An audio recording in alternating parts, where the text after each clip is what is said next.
está pasando, familia? En el episodio de hoy me siento con José Aristimuño, quien es el fundador y CEO de VIP Media. Y este episodio arrancamos hablando sobre la mentalidad del inmigrante, ya que José inmigró desde Venezuela a los Estados Unidos cuando tenía solamente 10 años. También hablamos sobre cómo un graduado de escuela superior con un 2.0 de GPA terminó encontrando una pasión en la política, al punto que fue uno de los directores de prensa en uno de los departamentos bajo la administración de Obama. También hablamos sobre la importancia de visualizar, el networking, cómo puedes tener mentores sin conocerlos en persona o solamente conocerlos, particularmente el rol que tienen los libros. Y uno de los temas más interesantes para mí que fue el rol y cómo tiene un papel fundamental los medios tradicionales al momento de establecer y posicionar una marca, sea comercial o sea una marca personal. Así que si esto es un episodio que te puede interesar a ti, a un amigo, conocido, no olvides compartirlo, darle like, mandar esas 5 estrellitas en ese review y nos vemos en el episodio.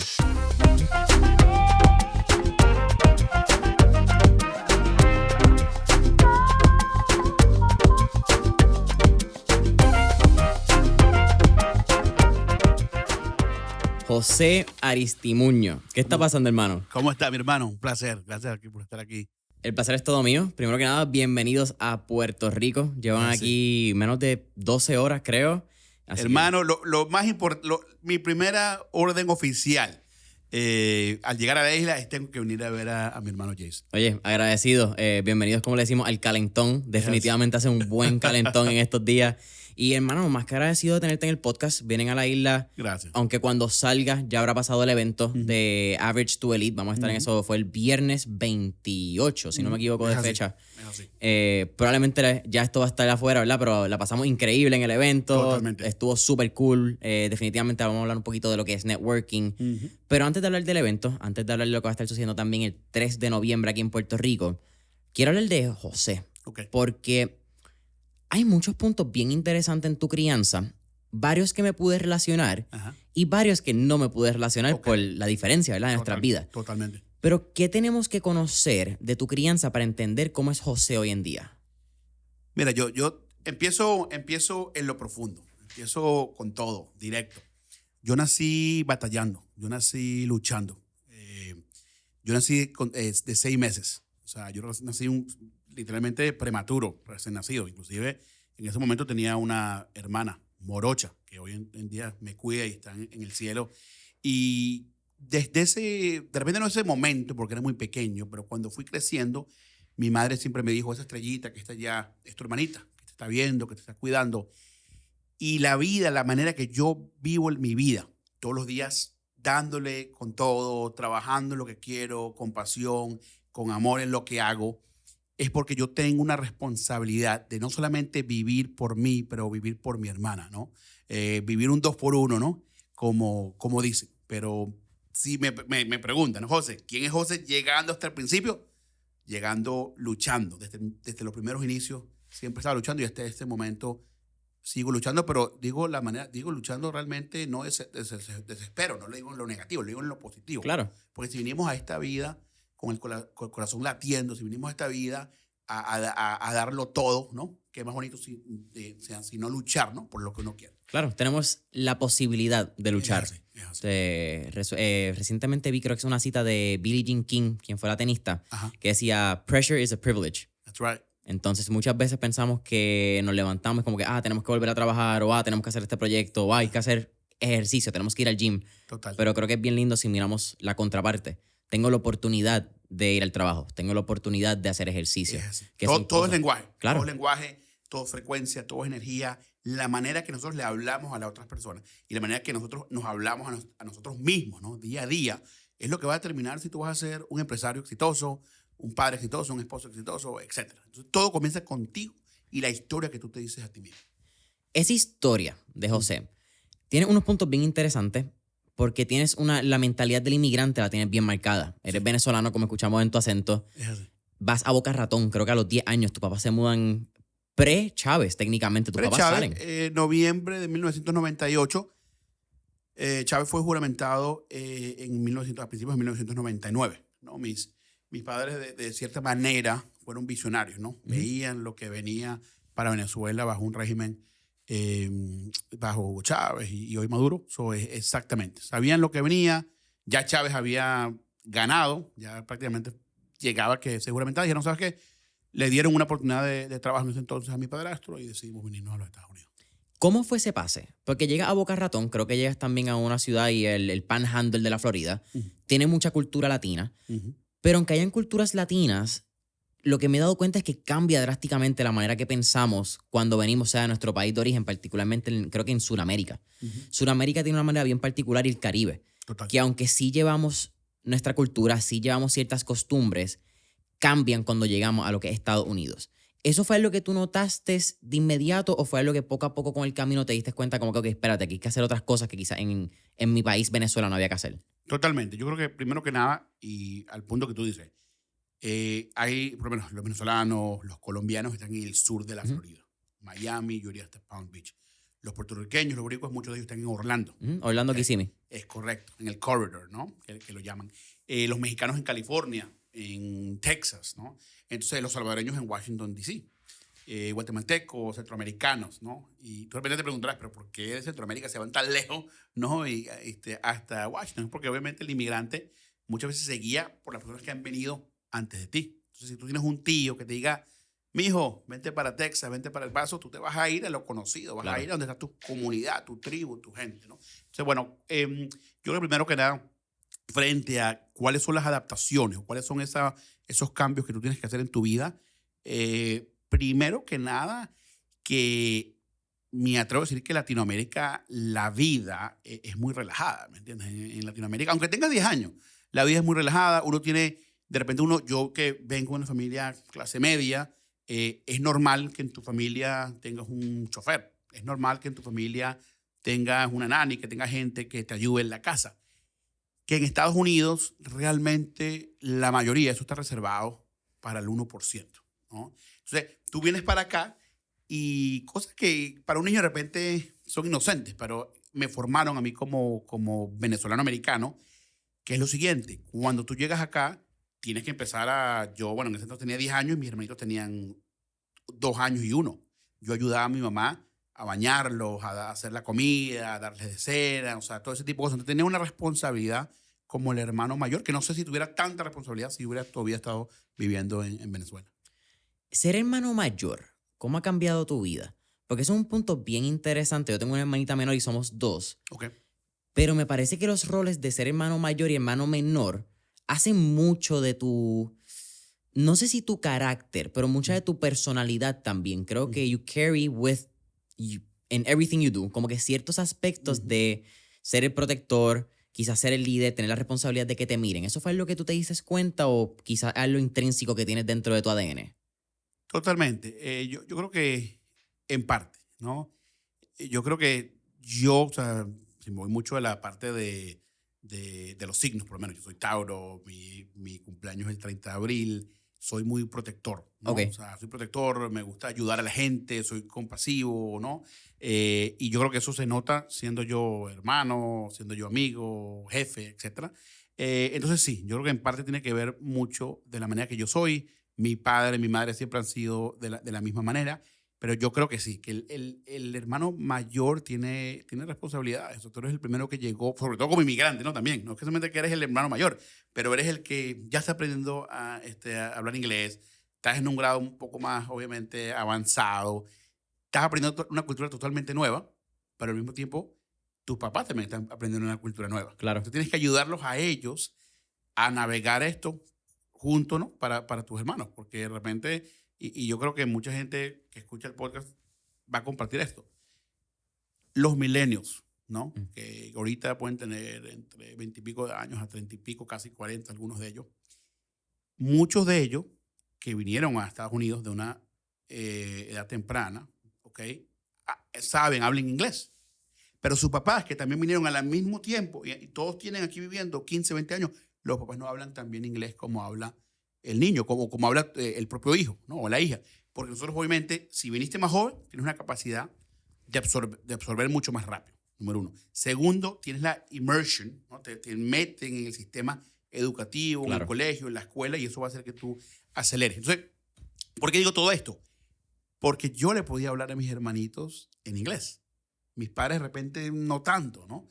Entonces para mí era cool, era chévere que yo pudiera ver como que un video, o ver comiquitas, o ver lo que tú quieras, cartoons, en inglés con mis hermanitos. Y bueno, hay como que compartir con nosotros como que nosotros somos chiquitos, somos jóvenes y estamos como que americanizándonos, ¿no? El tema del inglés, y fíjate, nos fuimos en una tangente bien interesante Sí. dentro de lo que es la mentalidad del inmigrante y todo lo que conlleva. Total. Pero hablándolo también un poco en el caso de Puerto Rico, enmarcándolo en Latinoamérica, creo que por nuestra situación política, más allá de si está bien, si está mal, y no hablar de partidismo ni ideales, Total. el inglés es nuestro segundo lenguaje. Aunque sí no está toda la población de Puerto Rico que puede quizás hablar inglés fluido, una gran parte de la población puede hablar inglés hasta cierto nivel y es parte de nuestro sistema y de nuestro currículo académico. Y yo creo que eso no nos permite identificar las posibilidades que abre hablar inglés. Hablo en inglés, totalmente. Y cuando estuve en Colombia, que se lo estuve mencionando, yo te diría que de 4 malls que visité, si no todos, pero por lo menos en 3 de ellos me acuerdo que los vi, una academia de hablar inglés. Y el tagline gigante era ábrete a un mundo de posibilidades. Viniendo de una mentalidad, viniendo de Venezuela, siendo un inmigrante, porque no es que vienes de la mentalidad de un inmigrante, es que lo viviste. Total. ¿Qué impacto tiene el inglés y por qué debemos apreciarlo? Como que tenerle ese valor, particularmente quizás hablando de las personas de Puerto Rico que nos estén escuchando, que lo podemos dar por sentado. Bueno, a mí me cambió la vida. A mí me cambió la vida. Si yo no me hubiera asimilado lo suficientemente rápido, nunca hubiera trabajado para el gobierno de los Estados Unidos. Que para mí, sin meternos en la parte de partido, demócratas, republicanos, que yo sea un inmigrante, que yo me haya mudado a los 10 años de edad a este país, que yo he podido servirle a un presidente de los Estados Unidos, servirle a un país, ser un servidor público de un país que me adoptó. Porque yo no nací aquí y mis padres, mis ancestors no son estadounidenses, ¿me entiendes? Mi sangre no es americana, mi sangre es venezolana. Pero yo vine a este país y adopté a este país como mi casa propia. Y tanto así, lo aprendí a amar tanto, que me convertí en un servidor público y me puse a servir a esta nación, como si fuera la mía propia, ¿no? Entonces, si yo no hubiera agarrado el inglés, ¿no? Con la rapidez que de repente lo agarré, o me hubiera puesto en situaciones difíciles, ¿no? Donde tú tienes un acento y tienes miedo que la gente se burle de ti, el bullying, obviamente, todo eso, ¿no? Lo que tú quieras, no era tan bravo porque no había medios sociales, era otro mundo. De repente sí lo había, pero uno no se daba cuenta. Claro. Porque no se veía en YouTube, no existía YouTube, no existía nada de eso. Si había bullying en tu colegio, bueno, si tú le decías a tus padres, se iban a enterar, pero si no, no había manera. No se iba a viralizar un video tuyo being bullied. Entonces, yo creo que tienes que ponerte en situaciones difíciles. Yo creo que muchas veces, y digo esto con todo respeto a los latinos en Miami, a los boricuas, etcétera, que muchas veces no queremos aprender inglés porque no queremos ponernos en situaciones difíciles. No queremos pasar pena. No queremos. ¿Cuántas veces cuando la gente habla inglés, dice, ¿habla inglés? Bueno, más o menos. Bueno, me defiendo. Sí, pero tengo un acento horrible, ¿ves? Ya te estás hablando de una manera negativa. Claro. Si empiezas por ahí diciendo no, más o menos, no sé, no vas a llegar al próximo nivel. Entonces, yo creo que sí. El inglés a mí me cambió la vida en todo tipo de cosas. Y no solamente eso, tú me dijiste, hablando de Colombia rápidamente, lo de que abre una puerta de posibilidades. Piénsalo de esta manera. En Estados Unidos, no solamente Puerto Rico, pero Estados Unidos continental, ¿okay? En su totalidad, estamos hablando que actualmente hay más de 60 millones de latinos en los Estados Unidos de América. Para el 2050 van a haber más de 100 latinos en los Estados Unidos de América. Van a haber más latinos y más afroamericanos que angloamericanos en el 2050. Sí, estamos hablando de 60 millones. Actualmente debe ser como un 20% de la población norteamericana. Es así. Hay más latinos en Estados Unidos que latinos en Colombia. Hay más latinos en Estados Unidos que latinos en Venezuela. Entonces, la fábrica de los Estados Unidos está cambiando enormemente. ¿Qué pasa? Por eso es que nosotros, los boricuas y los latinos, tenemos una ventaja que hablamos español. Porque te puedes apoderar de un público de clientes latinos importantes. Pero si tú no hablas inglés, estás cerrándote las puertas a una cantidad de personas. Y una cosa importante también, esa gran cantidad, para el 2050 sí, efectivamente, 100 millones de latinos, van a haber 100 millones de latinos en los Estados Unidos. Pero de repente muchos de ellos no van a hablar español, porque viven aquí, viven en Estados Unidos. Si hablan español es porque lo pudieron retener, ¿no? Desde sus padres, desde sus abuelos, etcétera, que no siempre es el caso. Entonces yo le digo a la gente, si tú quieres una mejor vida, tienes que aumentar la probabilidad de que ganes. Juego de números. Es un juego de números, ahí voy. Las ventas es un juego de números, el éxito es un juego de números. Si Estados Unidos te está dando una oportunidad de 330 millones de personas, ¿por qué te vas a cerrar y solamente jugar con 100? Si tienes la oportunidad de triplicar la probabilidad hablando inglés y poder hablarle al pueblo americano, al pueblo angloamericano. Hablas de tus años sirviendo en el gobierno de los Estados Unidos. Pero hay un pase bien interesante que no pude encontrar información en el internet que me da mucha curiosidad. Okay. Te gradúas con un 2.0 de GPA de high school. Sí. Yo creo que fue menos, pero yo creo que yo creo que lo te incrementaron porque me querían sacar ya no quiero más otro testimonio en el high school, ¿no? Ya está bueno ya. Era más fácil darte 1 o 2 puntitos de más que tener tu año más. Totalmente. Yo era un desastre. Entras a un community college, Sí. empiezas a enamorarte no de la academia, sino de la educación. Porque entonces ahí empiezan unos años donde empiezas a educarte también en el self-education, empiezas quizás a entender un poco más de cómo tú puedes crecer no solamente como profesional, pero como persona también. Pero ¿en qué momento te enamoras de las relaciones profesionales, relaciones públicas y particularmente la política? En algún momento de eso hay un eslabón, hay un evento que tú puedas pinpoint y decir, ahí es cuando a mí se me abrieron los ojos de la política. Totalmente. Y bueno, Jason ha hecho su tarea, ¿no? Esto es impresionante porque esa gente es muy buena y te felicito. Y te digo lo siguiente. Primero que nada, yo cuando fui al colegio comunitario, mis padres querían que yo le diera un chance al estudio universitario. Yo en ese momento era mesonero, trabajaba en un restaurante tailandés, ganaba un dinero un dinero interesante para esa edad, ¿no? Tenía 18 años, 19 años, y no estaba interesado realmente en seguir mis estudios. No sé si iba a ser mesonero el resto de mi vida, ni mucho menos, pero no sabía, no quería estudiar. Yo estaba como que no quería estudiar. Pero yo siempre supe, porque yo soy, uno debería saber más o menos lo que uno es bueno y lo que no, pero yo sabía que yo no quería estudiar no porque yo era bruto o porque no tenía la capacidad. Yo sabía yo mismo que yo no quería estudiar porque no había nada que me interesara para sentarme 2, 4, 5 horas y profundizar en un tema, ¿ok? Entonces, pero mis padres me dicen, mira, hazme un favor, o sea, compláceme de esta manera. Yo pudiera de repente ser travieso, de repente me escapaba durante el bachillerato, el high school, para grabar música. Te dije que yo fui ingeniero de sonido, nunca consumí drogas, ni mucho menos, pero sí de repente me escapaba del colegio. Pero nunca le falté el respeto a mis padres. Siempre tenía un amor grandísimo sobre mis padres, etc. Y voy a eso porque me dicen, mira, compláceme, José, y ve para el colegio comunitario un semestre.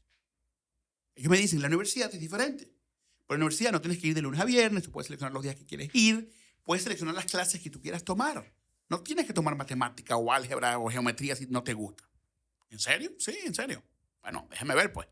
Déjame ver qué me gusta. Wow, me parece interesante las estrategias, ni siquiera sabía que eran estrategias realmente, pero me gusta las propagandas, los comerciales de Coca-Cola o de Pepsi. En Venezuela, no se hace eso mucho en Estados Unidos, pero en Venezuela y en Latinoamérica, los comerciales son como debates políticos, son bastante fuertes. O sea, un comercial en Venezuela puede decir, McDonald's es mejor que Burger King por tal cosa, tal cosa. Y pueden atacarse uno contra otro de una forma polémica, ¿no? Entonces, a mí me parece muy interesante todo lo que era la publicidad. Entonces dije, ¿sabes qué? Me gusta la publicidad, quiero hacer dinero, o sea, porque quiero tener una buena vida. Mis padres siempre me dieron una buena vida. Quiero mantener ese estilo de vida o mejorarlo. Entonces dije, yo estaba entre economía, estaba entre marketing. Unos amigos míos me dijeron, mira, José, nosotros estamos estudiando radiología. Y dicen que cuando tú te gradúas de radiólogo, ganas $80,000 empezando. Y esto fue en el 2008, ¿no? Más o menos. Yo me gradué en el 2007. Pero en el 2008 yo estaba ya como que, ¿será que me quedo aquí? No me quedo. Y en ese año, y esto es importante que la gente lo sepa, porque si cambias mucho al principio, cuando eras joven, está bien. Yo cambié mi major, yo cambié mi fuerte, ¿no? Mi especialización como 4 o 5 veces. Primero fue marketing, primero fue economía, luego marketing, luego radiología. O sea, yo estaba buscando, explorando. Y si no me gustaba, lo cambiaba. En ese momento, en el 2007, se lanza un senador de Illinois, que nadie lo conocía, Barack Obama, para presidente. Me gusta la política. Mi abuelo trabajó en la política de Monagas, de un estado de Venezuela. Yo participé o fui parte de campañas políticas en Venezuela. La manera que tú haces política en Latinoamérica, e inclusive en Puerto Rico, es muy diferente que se hace en Estados Unidos continental. Aquí son los pick-up trucks, las camionetas. Es muy común que tú vayas a los barrios y de repente repartas cosas, sombreros, Claro. cosas, camisetas. En Estados Unidos es un poquito más formal, en Estados Unidos continental. Entonces, bueno, digo todo eso porque eso estaba en mi ADN, estaba como que en mi ambiente, ¿no? Creciendo. Y ahí se lanza Barack Obama. Digo, wow, ¿quién es este tipo? Me parece demasiado cool. Es un tipo joven, dinámico, inteligente. Me inspira realmente. Y cuando yo estoy ahí estudiando y otra vez cambio una vez más mi especialización para ciencias políticas. Digo, ¿sabes qué? Yo creo que me gusta. Ahora sí, voy para ciencias políticas. Ya estoy ya como en el segundo año, pero como que ya tengo que... me sigo quedando ahí porque me empieza a gustar la cosa de explorar, ¿no? Mi capacidad intelectual y todo ese tipo de cosas. Me dedico a ciencias políticas. Participo en el gobierno estudiantil de Broward College, que es este colegio comunitario. Me convierto en el vicepresidente del gobierno estudiantil. Soy editor de la revista de política. Empiezo entonces a moverme en todo lo que es la estructura de gobierno de esta universidad. Y en todo eso juramentan a Barack Obama como presidente de los Estados Unidos en el 2009, enero del 2009. Y yo me acuerdo, estaba en mi casa, en ese momento vivía en Coral Springs. Coral Springs es la ciudad al lado de Boca Ratón, ¿no? Prácticamente. Veo cuando lo juramentan y yo digo, y yo manifiesto literalmente, yo estoy solito, o sea, mi padrastro está trabajando, mi papá vive en Estados Unidos ahorita, pero vivía en Venezuela en ese momento, mi papá también muy político, etc. Yo digo, yo voy a trabajar para este señor. O sea, yo voy a trabajar para Barack Obama. Yo necesito estar en Washington. Eso yo lo decidí ese día cuando él se juramenta como presidente la primera vez. Y en eso, cuando empieza el proceso de transferencia de un colegio comunitario, que el colegio comunitario solamente son para degrees, associate degrees, de 2 años, luego teniste para el bachelor, que son 4 años, yo tenía que irme a una universidad de 4 años. Y ahí yo empiezo a decir, ok, ¿para dónde me voy? Estaba en la Universidad de Miami, que es muy buena, apliqué para allá, apliqué para Boston University y apliqué para American University en Washington, D.C. Inclusive algunas otras de repente por ahí. Pero la que más me... Fui a visitar la Universidad de Miami, fui a visitar Boston University, BU. No fui a visitar American University, pero yo había visitado con mi padre Washington cuando tenía como 12, 13 años. Mi papá, que se divorció de mi mamá cuando yo era pequeño, venía todos los veranos a visitarme. Y uno de esas visitas fuimos a Washington a verlo. Y eso me quedó a mí en la cabeza. Entonces, repito, me aceptan en todas estas universidades. Visito Miami, visito Boston. No visito Washington por cosas de tiempo. Pero digo, ¿sabes qué? Con ojos cerrados me voy para American University. No he ido en 10 años a Washington. No conozco American University. No conozco sus pasillos. No conozco nada. Pero ¿sabes qué? Barack Obama va a estar a 5 cuadras. Yo necesito estar cerca del presidente de los Estados Unidos. Si yo estoy cerca, dicen, your network is your net worth, o dicen que tú eres el averaje, tantas cosas, ¿no? Tantas dicho, ¿no? Tú eres el averaje de tus 5 personas que tú te rodeas. Yo digo, yo tengo que estar rodeado cerca del poder político de los Estados Unidos de América. Si yo llego ahí, el resto yo me encargo, ¿no? Pero si Diosito me pone en esa situación, yo me encargo del resto. Efectivamente, me fui para Washington, para American University, y empecé a recrear el mismo proceso que hice en el colegio comunitario, pero lo hice en una escala, en 2.0, un esquema más grande, participar en el gobierno estudiantil, editor de la revista, hacer una cantidad de internships en la parte política. Trabajé en un centro, en una organización para ayudar a los inmigrantes, donde yo iba a los centros de detención y ayudaba a los abogados. Yo hacía los intakes. Yo escuchaba las historias de estas personas cuando pasaban el Río Grande, cuando pasaban, ¿no? el muro, lo que tú quieras. Y yo agarraba todo eso, se lo entregaba a los abogados, y los abogados se encargaban, obviamente, del caso. Ese es más o menos el cuento corto. Pero digo, sí, más o menos, me estás preguntando, ¿dónde a mí se me prendió el bombillo político? Fue cuando Barack Obama se decide lanzar a presidente de los Estados Unidos. En YouTube está el video que es el VIP Mastermind del 2021 y tú das la charla que es, si no me equivoco, Breaking Point. Yes. Y en esa charla tú hablas de este momento. Yeah. Sin embargo, hay dos elementos de esa charla que yo quiero traer a la conversación hoy. Okay. El primero siendo que tú hablas o dices, ¿verdad? En esta charla que Barack Obama era tu mentor antes de tú conocerlo en persona y antes de que él supiera que él era tu mentor. Totalmente. Y eso me entra en una conversación que tuve recientemente en mi Instagram con la comunidad de mentores en línea, donde puse la cita, tú puedes tener un mentor que nunca has conocido. Y le pregunté a las personas si ellos pensaban que eso era correcto o incorrecto. ¿Cuál es tu opinión sobre eso? Y dependiendo cuál sea, ¿por qué? Cuando tú te subes a la tarima del público, ¿okay? Del public eye, cuando tú subes a la tarima de ser servidor público, de ser una celebridad, tú automáticamente estás entrando en un contrato simbólico entre la sociedad y tu persona. Porque muchas veces, y no me voy a poner muy técnico con la parte de derecho, yo no soy abogado, pero estudié parte de mi vida. Un año creo que estudiaste, derecho, ¿verdad? un año, luego me metí, digo, mi pasión realmente es la política y tuve una súper oportunidad para entrar en política y me decidí ir por ahí. Pero una cosa que es muy interesante en la parte de derecho es que tú puedes hacer contratos en una servilleta. O sea, el contrato ya no es y tú puedes hacer contratos literalmente verbales. O sea, tú puedes entrar en un contrato legal que te hagan demandas porque tú estuviste en un cuarto y tú le prometiste a una persona una cosa. ¿Ok? Y mucha gente no sabe eso. Y dice, no, es que me lo dijo y nadie lo sabe. No. Hay elementos que si tú los cumples, elementos legales, puedes llegar a demandar a alguien. No le estoy dando ideas locas a nadie ni nada. No vayan a decir, José Aristimuño me inspiró para demandar a esta persona. No, pero bueno, pero digo todo eso porque yo creo que primero que nada me perdí un poquito porque me fui por la parte del abogado. ¿Cómo era la? Si puedes tener un mentor que... mentor, no... mentor. Entonces, bueno, te digo una cosa. Me inspiré por la parte técnica.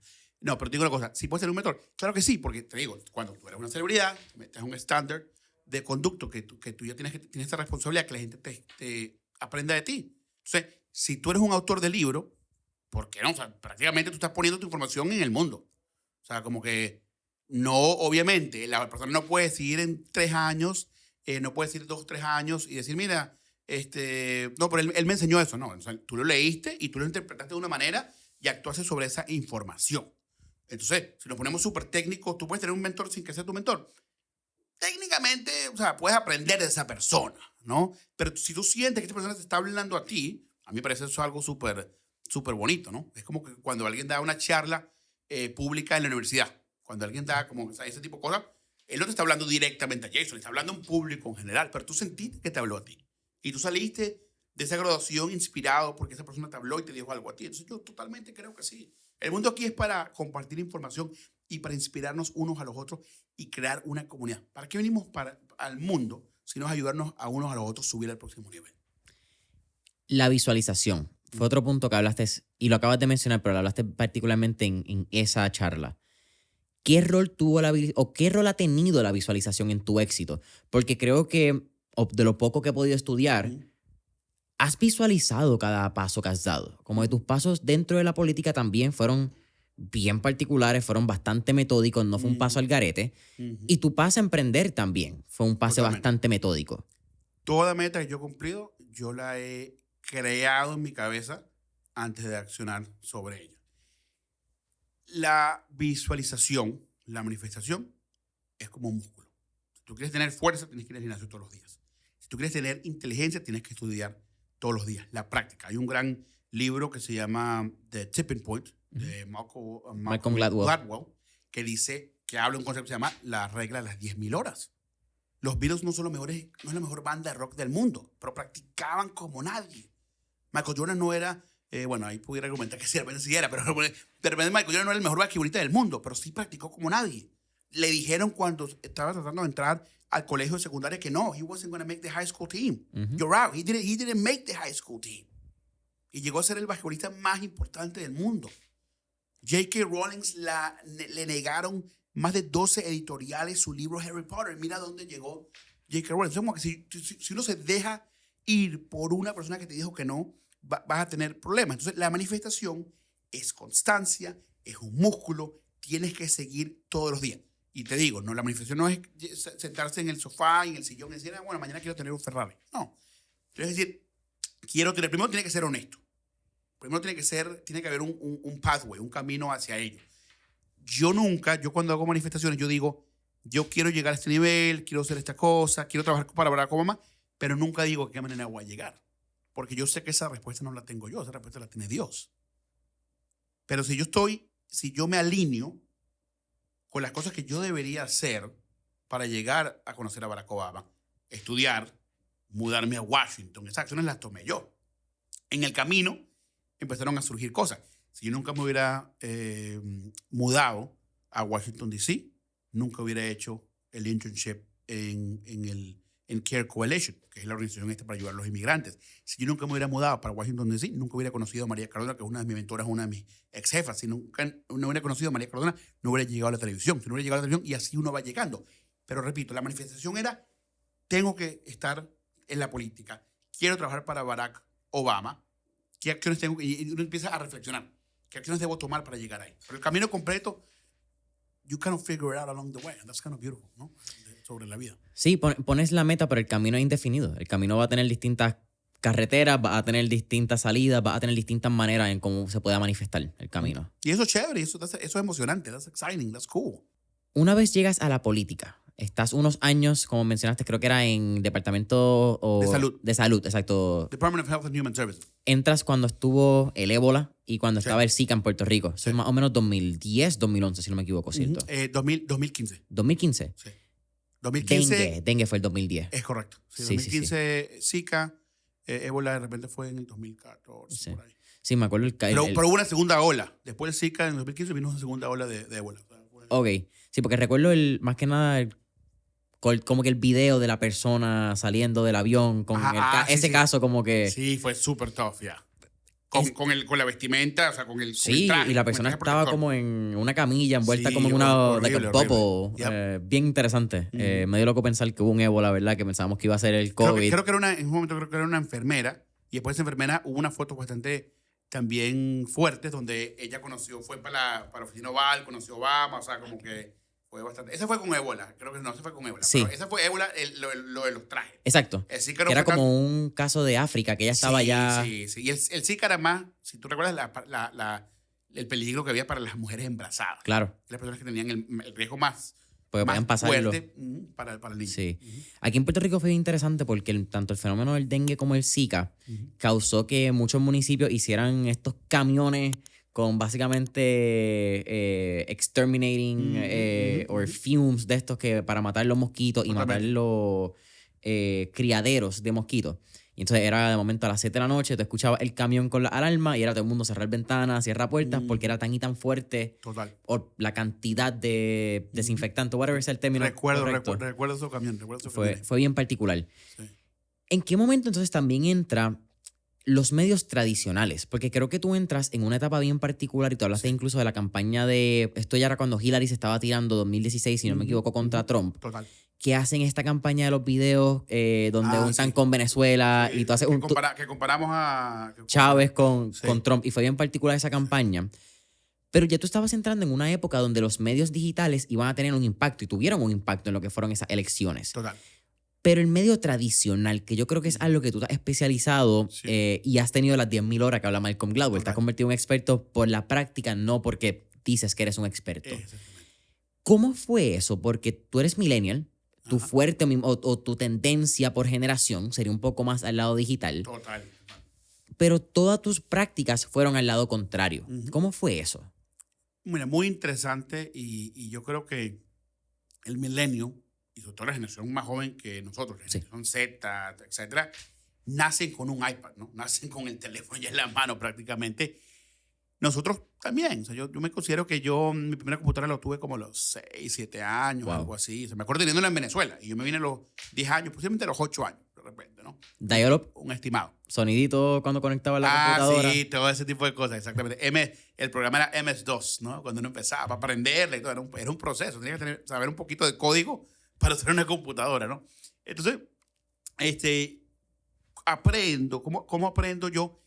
¿Cómo aprendo yo para la tradicional? Primero era más retador, aprender de los medios tradicionales, porque los medios digitales para uno ya era como que, como te digo, era Natural. era natural, ¿no? Hacer eso. Pero uno empieza a aprender.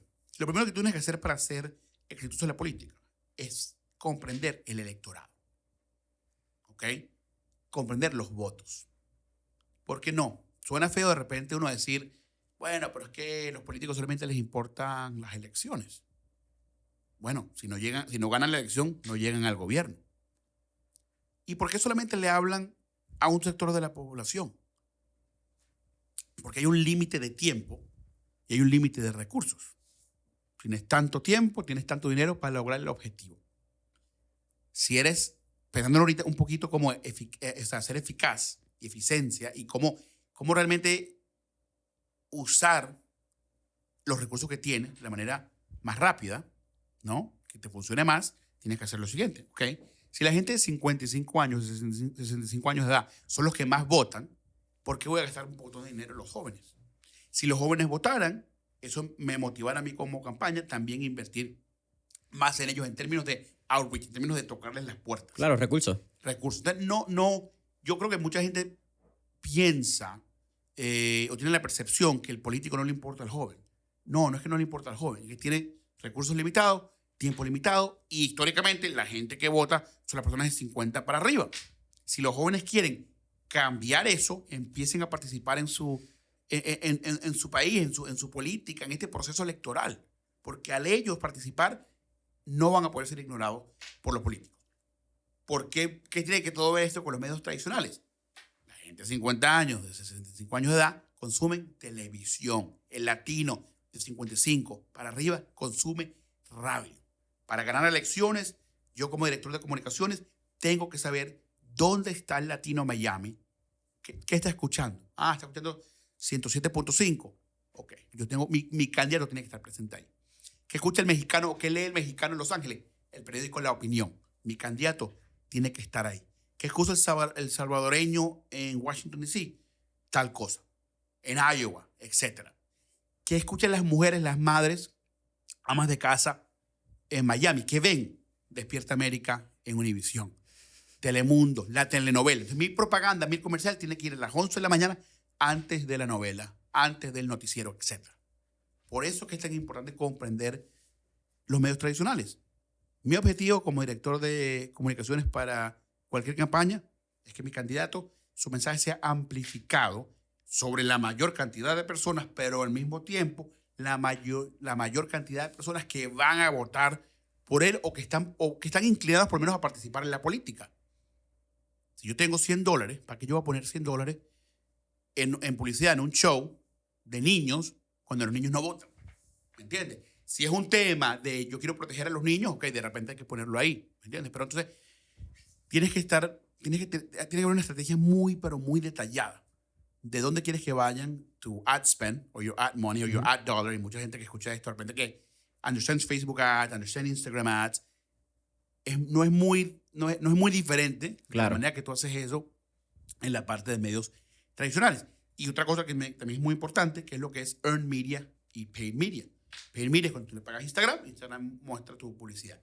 Earned media, está en la palabra, earn, tienes que ganártelo. ¿Ok?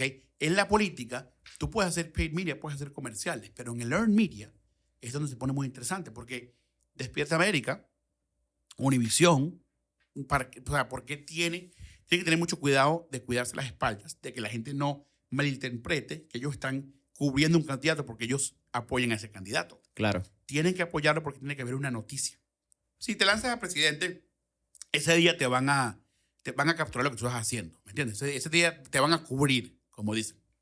Se lanzó Ron DeSantis en Florida, ese día todo Estados Unidos va a prestar atención. ¿Ok? Pero después de eso, ¿cómo tú te mantienes relevante a esos media outlets tradicionales? Tienes que crear noticias. ¿Qué está haciendo Ron DeSantis? ¿Qué está haciendo Barack Obama, Donald Trump, sea quien sea? Entonces, tuve que aprender rápidamente que para ganar elecciones tienes que amplificar tu mensaje en medios tradicionales. Medios digitales están empezando a cambiar. Barack Obama, y esto es interesante que la gente lo sepa, Barack Obama es el primer presidente que estableció una oficina digital en la Casa Blanca.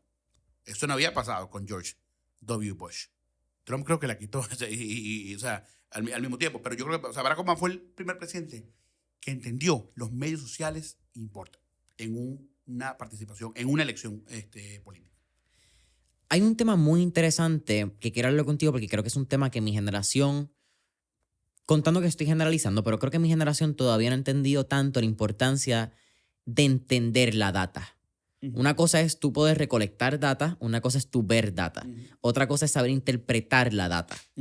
Y tú estás hablando mucho de la interpretación de la data. Total. Porque en mi background vengo de un internado de market research. Tuve la oportunidad de ver data en cantidades exorbitantes que un niño no debería tener la capacidad de verla. Porque creo que te cambia incluso la perspectiva para bien y para mal. Pero también empiezas a entender que todo tiene una razón y hay una lógica de por qué los movimientos económicos, sea de anuncios, publicidad, esfuerzos de mercadeo, sea en supermercados, tendencias, cómo se comportan las góndolas, todo tiene que ver porque hay una data que dicta ese comportamiento.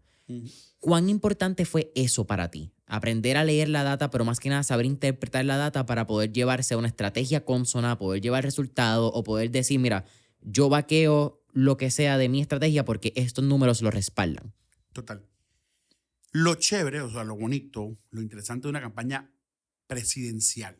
¿Okay? Me puedo terminar de ver que una campaña de gobernador. Tú estás en Maryland, ayudando. En Maryland, sí, Martin O'Malley.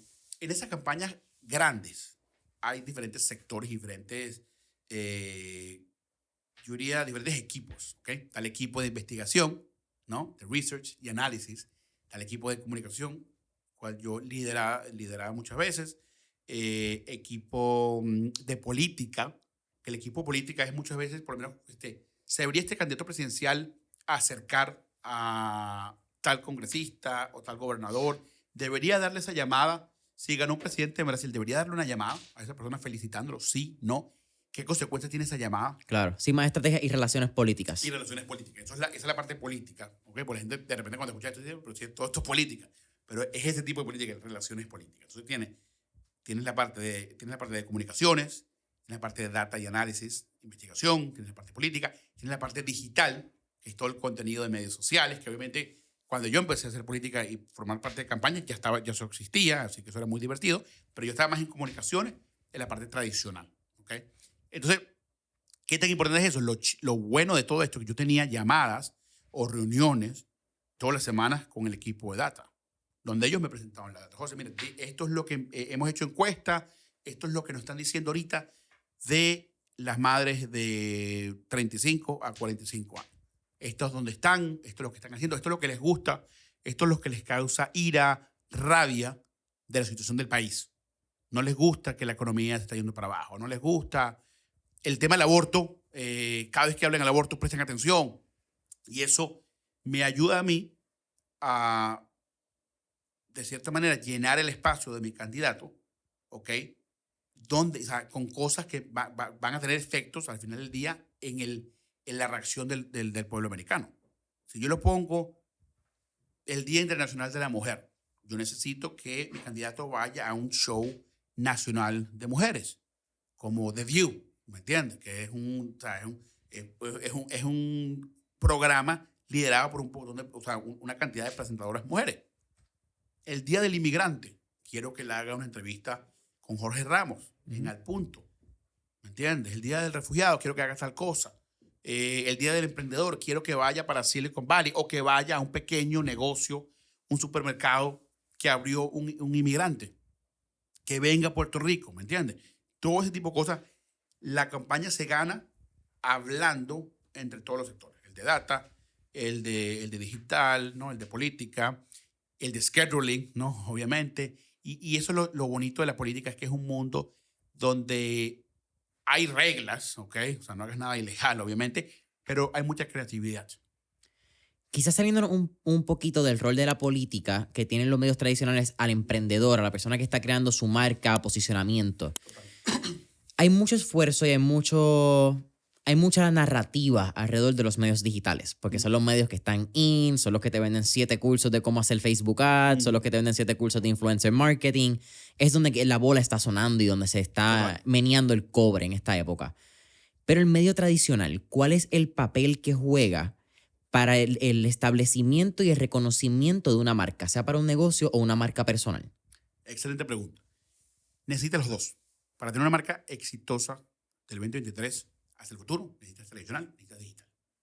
Por dos cosas. En el digital, puedes realmente conocer, cuando haces una publicidad, puedes realmente conocer de quién está consumiendo tu contenido.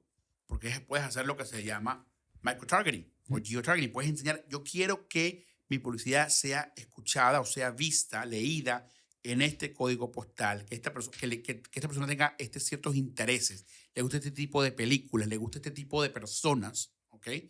Para que no pierdas tu tiempo, tu dinero. Entonces yo creo que your bang for your buck, como se dice en inglés, va a ser utilizado de una manera mucho más grande, más eficaz, ¿no? En la parte digital. La parte tradicional, la óptica, ¿ok? Que la percepción es realidad. Perception is reality, ¿ok? No es lo que tú piensas. O sea, lo que Jason piensa sobre Jason es muy chévere para la salud mental, es muy chévere para mil cosas, pero eso no es lo que va a hacer que tú ganes o pierdas dinero. Lo que los otros piensan de ti es lo que va a hacer que tú ganes o pierdas dinero. No lo que tú piensas. Y ahí está el branding. Tu personal branding no es lo que tú crees, es lo que la otra gente percibe de ti. Y la televisión es uno de los instrumentos más grandes, más importantes, que, by the way, yo creo que la gente no suficientemente lo está utilizando hoy en día. Porque de repente el joven piensa, no, pero es que la televisión, ya nadie ve televisión. No, no, no. La televisión es el rey de las relaciones públicas. La televisión es el third party validator. Cuando tú ves televisión, sea streaming o sea Fox News, CNN, etcétera, tú piensas, wow, esa persona es un experto. O sea, en segundos, esa persona sea un experto o no sea un experto, tú piensas, esta persona es un experto y esta persona sabe lo que está diciendo. Esta es una autoridad en la industria. Tú te conviertes en una autoridad en la industria estando en televisión. Le llegas al público indicado que te va a comprar en la parte digital. Entonces ahí es donde tú haces ese matrimonio. Si tú te aseguras que cuando hagas entrevistas de televisión y luego agarras esas entrevistas de televisión, aquí le estoy dando some nuggets, si agarras esas entrevistas de televisión y haces targeted ads, haces ads para la gente que tú sabes que quiere consumir tu producto, dicen, wow, yo no sabía que Jason estaba en televisión. Yo no sabía que José Aristimuño estaba en televisión. Entonces, mi post-live, mi post-political life, que cuando fundé VIP Media, que es mi agencia de relaciones públicas y marketing y branding, es cuando yo empecé a usar muchas de las cosas que usaba con el equipo de data, con el equipo de research en política y lo empecé a llevar al sector privado diciendo, no hay una compañía de relaciones públicas que esté haciendo esto a las masas. Sí, hay muchas que están trabajando con Walmart, trabajando con Target, trabajando con Hewlett Packard, pero yo quiero ser la compañía de relaciones públicas del empresario común, de la persona que está ganando $5,000 y ahora gana 20,000, 30,000, etc. No quiero limitarme y decir, no, yo solamente soy el PR guy o la persona que hace relaciones públicas de las super multinacionales. No, yo quiero ser el PR guy del mecánico, del mesonero, desde el Uber driver que está soñando en grande, que quiere hacer su propia compañía de transporte, a celebridades, a políticos super top, a atletas, etc. Obviamente hay una razón bien, te diría yo hasta intrínseca, pero tiene que ser bien a tu ADN, de querer ayudar al inmigrante, querer ayudar a la persona, porque de ahí es donde tú vienes. Esas son las personas que quizás conociste en el barrio, esas son las historias que tú escuchabas de progreso, del sueño americano, como lo llamamos. Que es bien loco, porque el sueño americano el puertorriqueño no le llama sueño americano, no le entiende, porque somos americanos sin entrar en la política.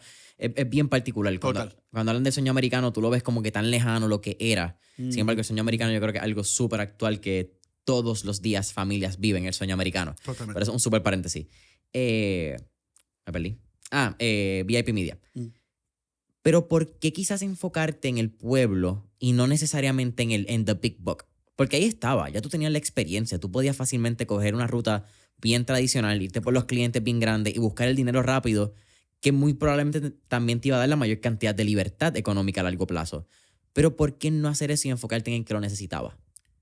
Bueno, pues, excelente pregunta. Yo creo primero que nada, a mí me gusta, aparte de ganar dinero, aparte de impactar en términos de una estrategia de comunicación, aparte que yo logre que Jason o que Jennifer, su negocio sea visto en televisión, sea visto en vallas en New York, sea visto en medios digitales, aparte de todo eso, a mí me gusta entender a la gente. A mí me gusta realmente saber quién es la persona detrás de ese negocio.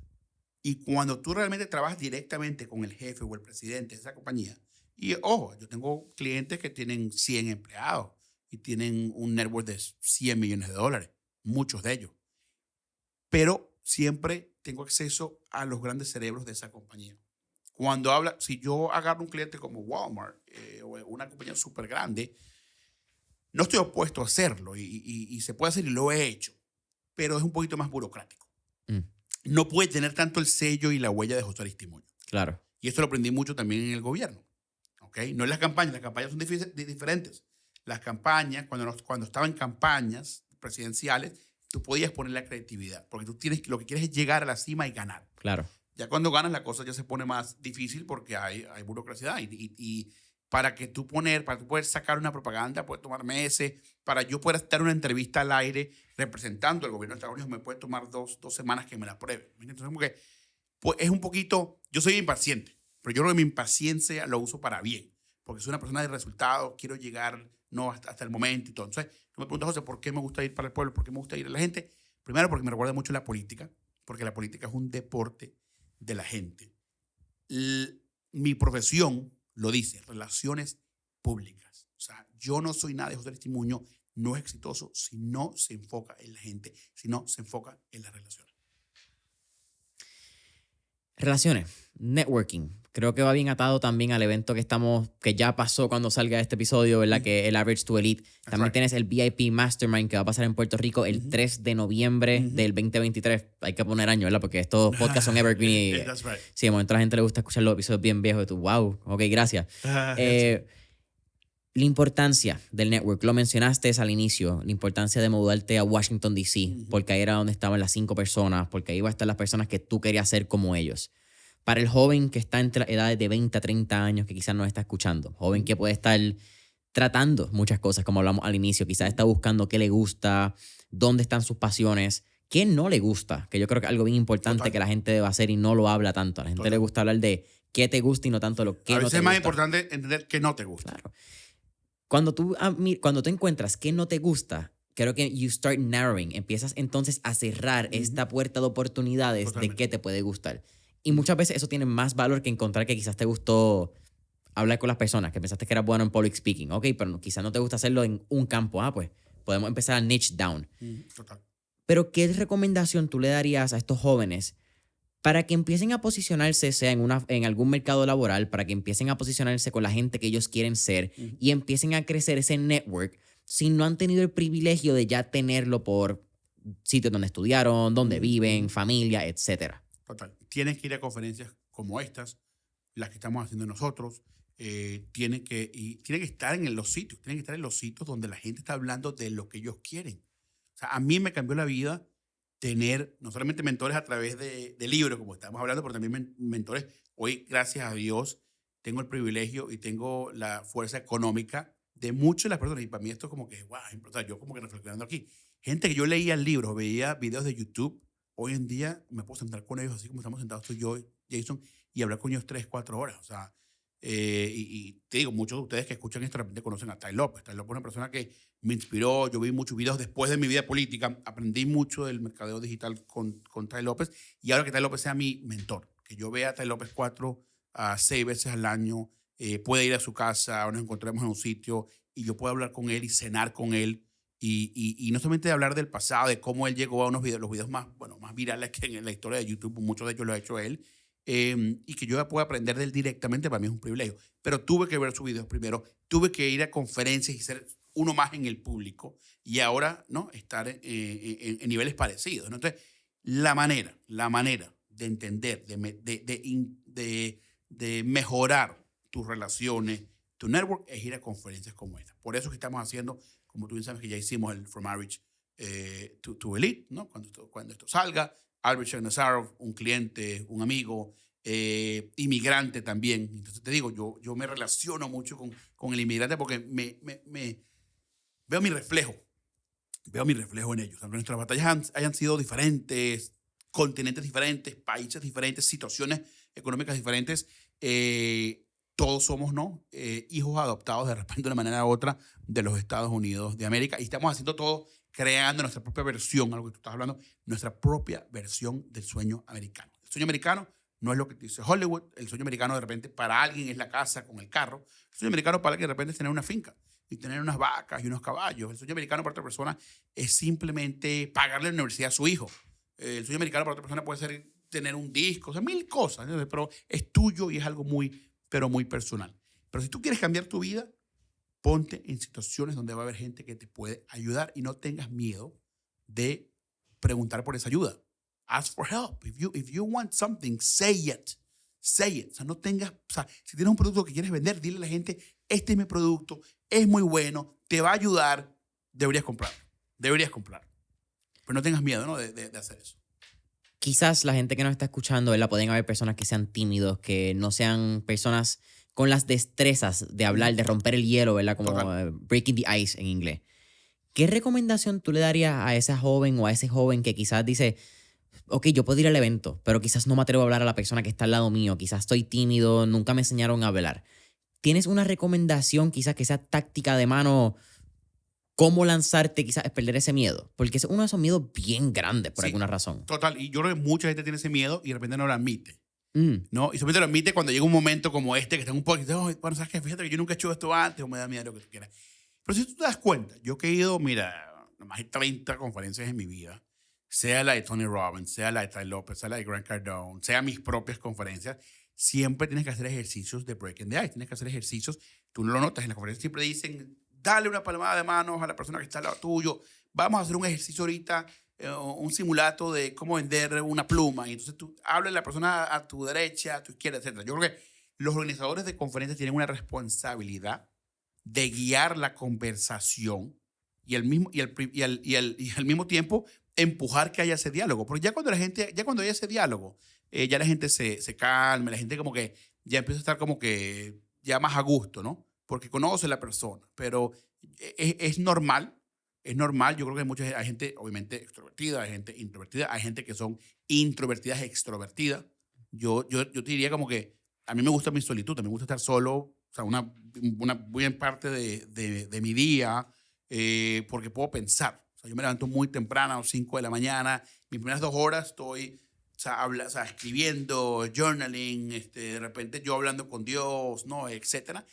Pero eso hace que yo sea un mejor José Aristimuño, esposo, padre, hijo, lo que tú quieras. Pero yo necesito esa solitud un ratico para poder reflexionar y las 1000 ideas que tengo y las 1000 cosas que tengo que hacer, si no las ordeno yo solo, cuando me enfrento al mundo, no voy a poder hacerlo en tiempo real. Es un poquito más difícil. Acabas de hablar 5 de la mañana. ¿Qué hábitos son esenciales en tu día a día para que tú consideres que tu día fue exitoso? El día anterior siempre planeo, hago una agenda de todo lo que voy a hacer el día siguiente. O que quiero llegar, o que quiero cumplir. No siempre lo cumplo, vamos a ser súper claros, no siempre lo cumplo. Y no soy perfecto ni mucho menos. Yo creo que una de mis fallas más grandes son 2 cosas. No, uno, tengo que meterle más mano a la parte del ejercicio, porque yo me puedo levantar a las 5 de la mañana, 5:30 de la mañana, y llevo todo este año me he levantado a las 5:30 de la mañana. La gente que está en el estudio ahorita con nosotros pueden ser testigos que no hemos estado levantando a las 5:30 de la mañana todo este año completo, ¿ok? Pero yo de repente pudiera, parte de esas horas extras que uno tiene, ¿sabes qué? Vamos a hacer 10,000 pasos, vamos a hacer un poquito de pesas, vamos a hacer un poquito. Yo no lo he hecho porque tengo tantos proyectos y tantas cosas que quiero lograr en la parte laboral que a veces no me doy un poquito de tiempo para mí en la parte física, ¿no? La parte en que comemos. Entonces, como que sí soy muy, muy bueno parándome muy temprano, pero tengo que de repente en mi propia vida usar ese tiempo un poquito, no solamente para lo laboral y lo intelectual, pero también un poquito, ciertamente, para lo familiar, para hacer ejercicio, comer mejor. Pero pararte temprano te va a dar una ventaja sobre el resto del mundo. Porque el resto, casi la mayoría de la gente no se va a levantar a las 5 de la mañana. Si tú lo haces, tú ya estás ganándole el día y ya le estás ganando a 85% de las personas.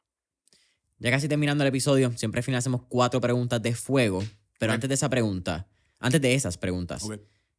¿qué rol ha tenido la suerte en tu éxito? ¿O crees que la suerte existe?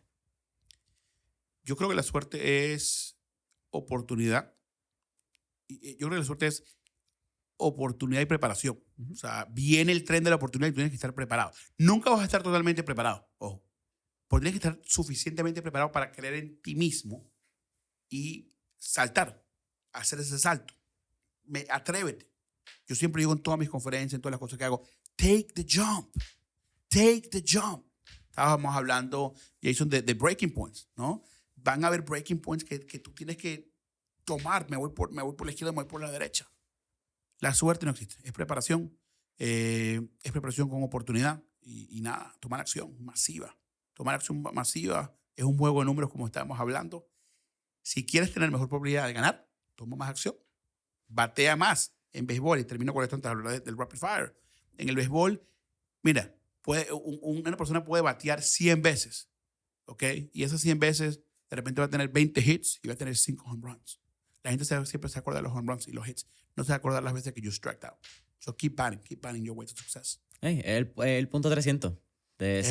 Si tienes 10 swings, solamente tienes que darle a 3 para estar por encima del average. Mira, it's amazing. Juego de números. Es bien interesante porque el juego de números y el juego de las probabilidades es un juego que yo creo que la gente, no sé si es que no lo entienden, no lo respetan lo suficiente. Sí. A mí me encanta.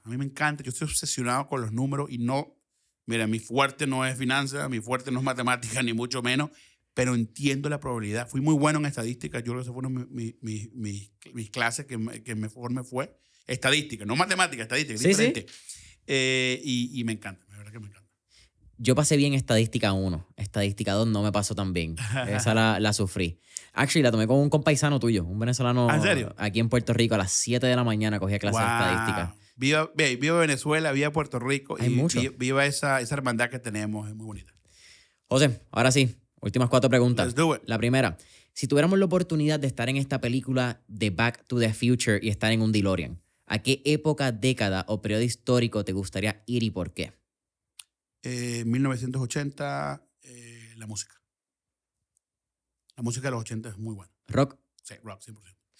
Esa es una época perdida, ¿verdad? De la música. Esa época de los rockeros donde no había cámara, el rockstar lifestyle. Sí, era muy cool. No había tantos medios sociales. No había, literalmente. Y uno podía ser a little bit more free, a little more liberated. Eran las historias de los hoteles, los tour buses, los las tour bands. buses, yeah. Y inclusive dijera 1970s to 1980s, ¿no? Creo que por ahí. Creo que la segunda pregunta encaja perfecto. Tenemos un playlist en Spotify que se llama Mentores en Línea, el playlist, que contiene todas las canciones que motivan a nuestros entrevistados. Así que con eso dicho, ¿qué canción motiva a José Aristimuño? ¿Qué canción motiva a José Aristimuño? Rapid Fire. ¿Qué canción motiva? ¿Ah? Hay una que es muy buena, se llama Life. Creo que se llama Life. Okay? No te puedo decir si es Life o Life Will Never Be the Same. Pero que el artista es un artista muy peculiar. Se llama Hathaway, algo así. No me lo sé al 100%, pero se llama Life. Y prácticamente la premisa de la canción es Life Will Never Be the Same. Life Will Never Be the Same. Entonces, como que te va llevando energéticamente, ¿no?, a un clímax, como que Life Will Never Be the Same if you take action, if you're good, y ese tipo de cosas. Pero esa es muy buena. Pero un playlist de José Aristimuño, otra de esas.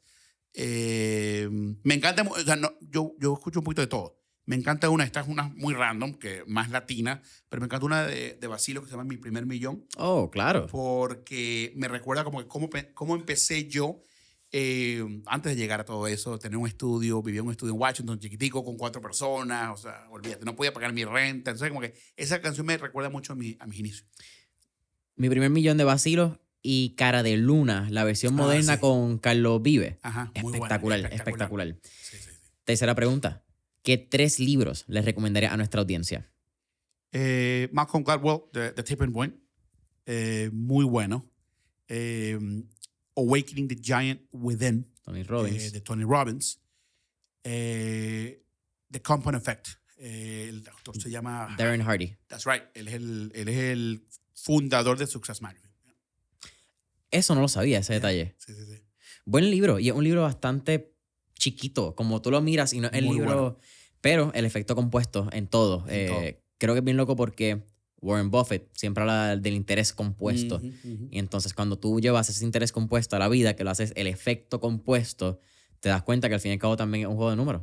Es un juego de Es muy- mientras más repeticiones. You gotta put in the reps. Sí, and the more reps you do, the bigger that ball, the bigger the avalanche gets. So the earlier you start to play, man, the earlier you win. José, ¿cuál es tu última pregunta? ¿Cuál sería tu último tip o recomendación para nuestra audiencia? Deja de decirte excusas en la cabeza. Deja de pensarlo tanto y toma acción. Te lo debes a ti, te lo debes a tu familia, te lo debes a tu comunidad. Dale con todo, dale con todo. Estás aquí, eres único. Cada persona que escucha este podcast, cada persona que está en esta tierra tiene un ADN diferente. No tengas miedo, no tengas miedo. Si te caes, te paras, and you try it again. Sí, lo tratas de nuevo. Y lo volvemos a dar. Es así. José, para mí A ha sido darle. un absoluto placer tenerte aquí en Mentores en Línea. Cuéntanos en la cámara dónde podemos conseguirse más información del evento VIP que va a estar pasando el 3 de noviembre del 2023 en Puerto Rico. Tus redes sociales, dónde podemos conocer un poquito más de VIP Agency si nos interesa. Tira ahí la promoción sin miedo. Listo. Bueno, gracias, mi gente de Mentores en Línea. El VIP Mastermind en Puerto Rico, nuestra tercera ya temporada, viernes 3 de noviembre en La Concha Hotel. Va a estar súper top. Si quieres hablar, quieres conocer, quieres aprender de mercadeo, de dinero, de mentalidad, esa conferencia es para ti. Me puedes mandar un mensaje. Mi Instagram es @JoséAristimuño. Mi página web es vipmediasolutions.com. Si quieres llegar al próximo nivel en términos de branding, en términos de relaciones públicas, en términos de marketing, en términos de cómo subir tus números, tus ventas, estoy aquí para servirte, para ayudarte. Ha sido un gran placer. José Aristimuño, let's go. Familia Mentores en Línea, saben que nos pueden conseguir en Mentores en Línea en todas las redes sociales, Instagram, Facebook, LinkedIn, Mentores en Línea en todas las plataformas, YouTube, Spotify, Apple Podcasts. Recuerda, 5 estrellitas, ese review, comentario, comparte el episodio. Mentoresenlinea.com para nuestro newsletter, miércoles de mentores, y hasta la próxima. Boom.